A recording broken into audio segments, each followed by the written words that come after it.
December 7th, 1941 wasn't just the story of 8 battleships. That morning, dozens of other ships are sitting in Pearl Harbor too. Cruisers, destroyers, submarines, repair ships, seaplane tenders, all moored in the same water, all hit by the same attack. While the world remembers Battleship Row, these ships are almost forgotten. Yet many of them went on to have stories just as incredible, some of them stranger than anything that happened to the battleships everyone already knows. This isn't every ship that survived Pearl Harbor. There were dozens of them, and most quietly disappeared into history. These 7 didn't. One is commanded by a man whose story doesn't end at Pearl Harbor at all. Less than a year later, he will become one of the greatest heroes of the entire Pacific War. One escapes the harbour while the attack is still underway, narrowly avoiding a Japanese torpedo. Another survives Pearl Harbor completely untouched, only to sink 41 years later in an entirely different war, under an entirely different flag. By the end of this video, you will know what happened to the forgotten ships that survived Pearl Harbor, and why some of their stories are even more remarkable than the battleships everyone remembers. Before we keep going, I just want to say thank you for watching. Most of these ships never got the kind of attention the famous 8 battleships did, and most people have never even heard their names. It means a lot that you are here listening to them anyway. Let me know where you are watching from, and if you have got any connection to Pearl Harbor at all. Let's start with the one many historians actually consider the most heroic act of the entire attack, and it doesn't involve a battleship at all. The USS Vestal was a repair ship, an old converted collier built decades earlier, moored directly alongside the Arizona that morning, tied up to prepare her for a scheduled overhaul the very next day. Her commanding officer, Cassin Young, was a career submariner who'd spent most of his life underwater rather than on deck. A 5th generation Navy officer following a family tradition that stretched back to the War of 1812. When the attack began, he ran to the bridge and personally took command of one of Vestal's anti-aircraft guns. Then the Arizona's forward magazine exploded right beside her. The blast blew Young clean off the deck and into the burning, oil-slicked water. He swam back, climbing up Vestal's side, soaking wet. He found some of his own men already abandoning ship. "Come back," he shouted down at them. "We're not giving up this ship yet." Vestal had been hit by 2 bombs of her own by then, flooding, listing, on fire in several places, and several of her own crew already dead. Young got her moving anyway, easing her away from the blazing Arizona, and when it looked like she'd sink outright, he deliberately beached her on a shoal to keep her from going under. Vestal survived, and before she was even fully repaired, her own crew brought cutting torches over to help free trapped sailors from inside the capsized Oklahoma. Cassin Young was awarded the Medal of Honor for that morning, presented personally by Admiral Nimitz on the deck of the ship he'd nearly lost his life saving. Keep his name in mind. His story isn't finished yet. The USS St. Louis was moored in the southeast lock that morning, and her crew did not wait to be told what was happening. Within minutes of the first bombs falling, her gunners were already firing, and by 20 minutes into the attack, they had already downed at least 1 Japanese aircraft. She got underway faster than almost any other ship in the harbour, slipping her moorings and steaming for open water while the attack was still going on, the first large ship to make it out. A Japanese midget submarine, lying in wait near the channel entrance, fired 2 torpedoes directly at her. Both missed, striking a shoal instead and detonating harmlessly a few hundred yards off her bow. St. Louis earned a nickname that morning that stuck for the rest of her career: Lucky Lou. She fought through the rest of the war, taking torpedo hits in the Solomon Islands and surviving them, earning battle star after battle star across nearly every major Pacific campaign. Then in 1951, the Navy sold her to Brazil. Renamed Almirante Tamandaré, she became flagship of the entire Brazilian Navy. In 1955, a president who had just seized power in a coup fled the capital aboard her while she sat in harbour waiting on repairs, and coastal gun batteries actually opened fire on his own ship as it tried to leave the bay. They missed. She served on for 2 more decades after that, carrying a different nation's flag through a different set of wars entirely. Her luck ran out quietly in the end. In 1980, while being towed to a scrapyard in Taiwan, she took on water and sank off the coast of South Africa. The ship that dodged a torpedo on her worst morning did not sink in combat at all. She sank on the way to the junkyard, decades later, under a flag that did not even exist for her when the war started. Now here's the one that genuinely nobody sees coming. The USS Phoenix was moored northeast of Ford Island that morning, and when the attack began, she opened fire immediately, her gunners tracking planes as they came in low over the water. She never took a single hit. By noon, Phoenix was already underway, joining a small task force with Detroit and St. Louis, hunting for the Japanese carriers that had just vanished back into the Pacific. She spent the rest of the war fighting across the Pacific and never suffered serious damage. In 1951, like St. Louis, Phoenix was sold to Argentina. Renamed 17 de Octubre and renamed again, she eventually became ARA General Belgrano, spending 3 decades as a working cruiser in the Argentine Navy, occasionally modernised with newer radar and missiles. In the spring of 1982, Argentina and Britain went to war over the Falkland Islands. General Belgrano was patrolling south of the islands, technically outside the exclusion zone the British had declared, which made what happened next controversial for decades afterward. A British nuclear submarine, HMS Conqueror, had been tracking her regardless, waiting for orders. On May the 2nd, the British War Cabinet authorised an attack anyway. Conqueror fired 3 torpedoes. 2 struck home, 1 tearing away her bow. Within 20 minutes, the order came to abandon ship, and General Belgrano rolled over and sank soon after. Hundreds of her crew were pulled from the freezing South Atlantic. 323 were not, becoming the single largest loss of life in the entire Falklands War, and General Belgrano became the first warship ever sunk in combat by a nuclear-powered submarine.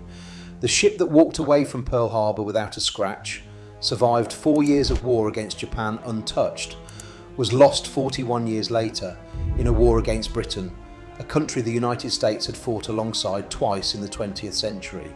Historians call her the last Pearl Harbor survivor ever lost to enemy action. The enemy just turned out to be someone nobody at Pearl Harbor could have possibly predicted. Now back to Cassin Young. After his Medal of Honor, Young was given a new command.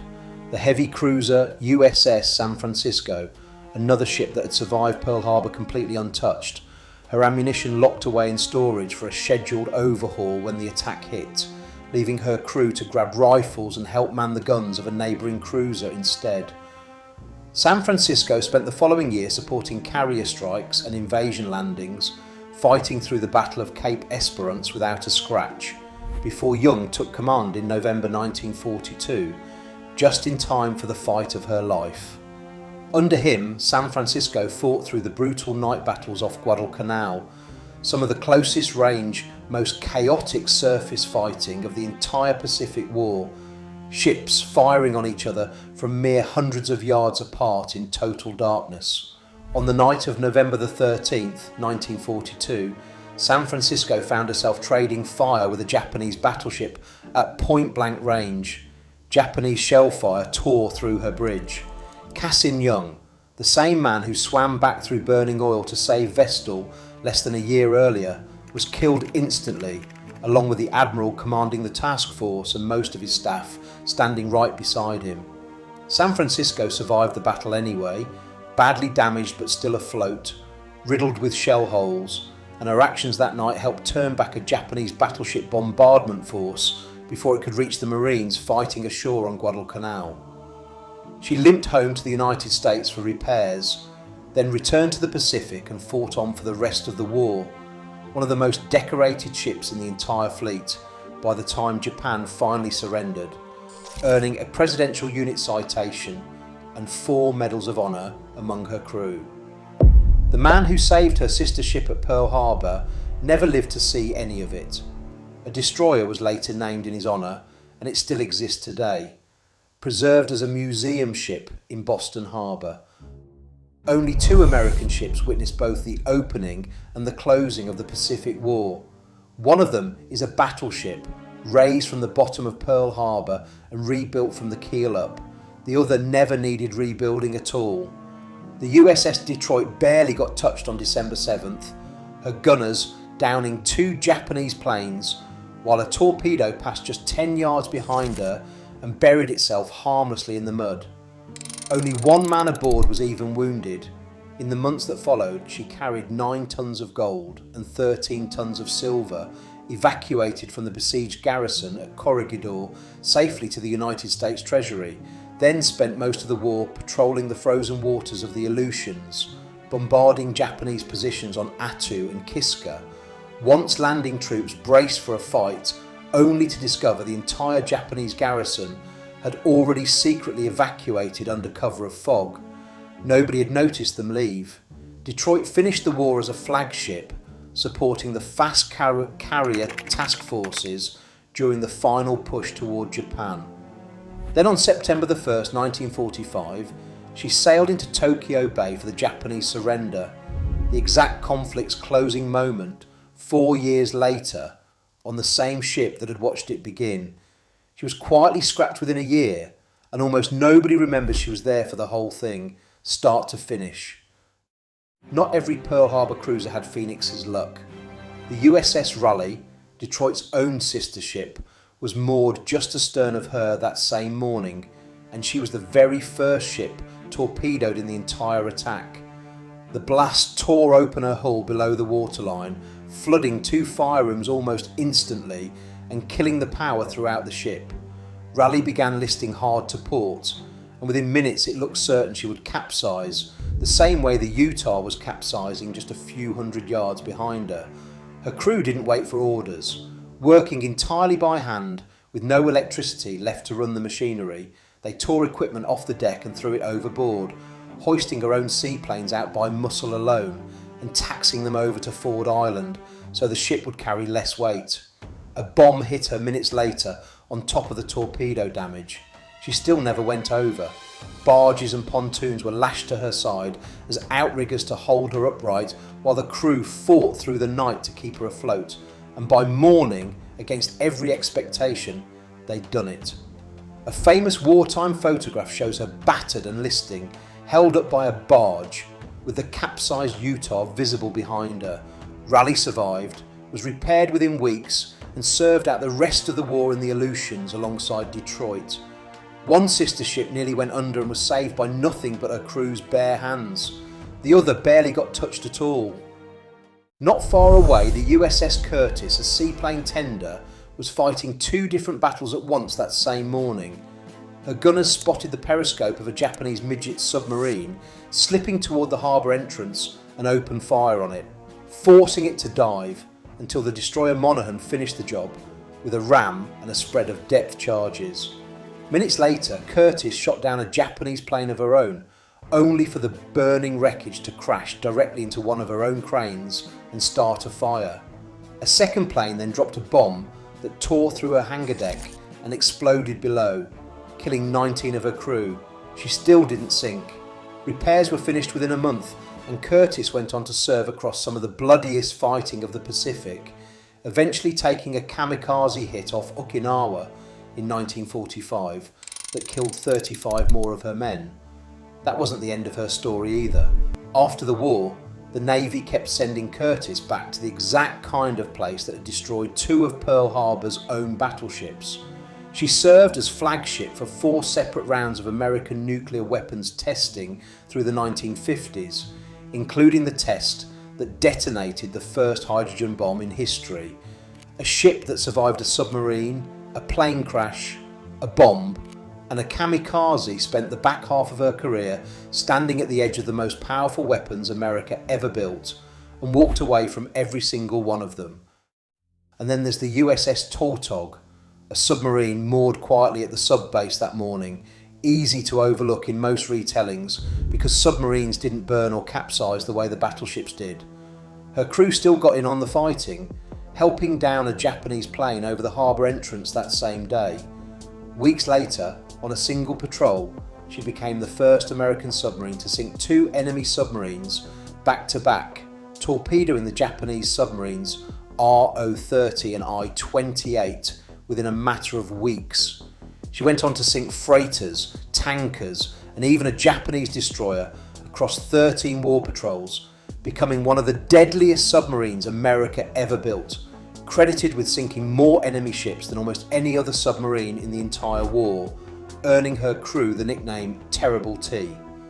In 1946, the Navy actually considered using her as a target ship for the Bikini Atoll atomic tests, the same test that would go on to destroy 2 of Pearl Harbor's own battleships. The plan was scrapped at the last minute. She spent her final years as a training ship in Milwaukee before being sold for scrap herself, quietly, with no ceremony at all, for a submarine that had sunk more enemy ships than almost any vessel in American history. The attack on Pearl Harbor lasted about 90 minutes. For these ships, that morning wasn't the ending of anything. It was the first sentence of a story most of them wouldn't finish for another 40 years, in oceans on the other side of the planet, under flags that didn't exist yet, fighting wars nobody at Pearl Harbor could have named. The man who swam back through burning oil to save one ship died less than a year later, saving another. The ship that walked away from Pearl Harbor without a scratch didn't outrun the war. She just outran it by 41 years. We remember Pearl Harbor as a single morning. For the ships that lived through it, that morning was only ever page 1.